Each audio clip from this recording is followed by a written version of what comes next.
Hello বন্ধুরা, আমরা এখন এসেছি আমাদের বাড়ির সামনে জগন্নাথ দেবের মন্দিরে। আমি দুষ্টু তোজো। এখন যাচ্ছি জগন্নাথ দেবকে স্নান করাতে। তো চলো, তোমরা আমাদের সঙ্গে দর্শন করবে, চলো। তো এখানে দেখো প্রচুর ভক্ত এসছে জগন্নাথ দেবের দর্শনের জন্য, ওনাকে স্নান করানোর জন্য। এখানে সবাই ওনাকে স্নান করাতে পারছে। আর এই ভদ্রমহিলা আমাদেরকে তিলক কেটে দিচ্ছে।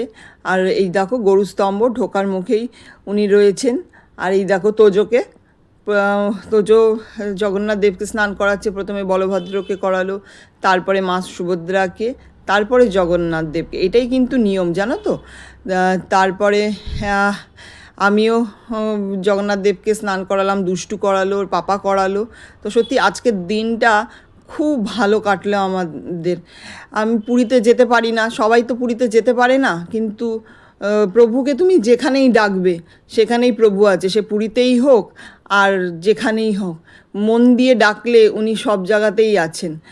আর সত্যি পুরো মন ভরে গেল গো আজকের দিনটা। প্রভুকে এইভাবে করে স্নান করাতে পেরে, এইভাবে কাছ থেকে প্রভুর সেবা করতে পেরে খুব ভালো লাগলো।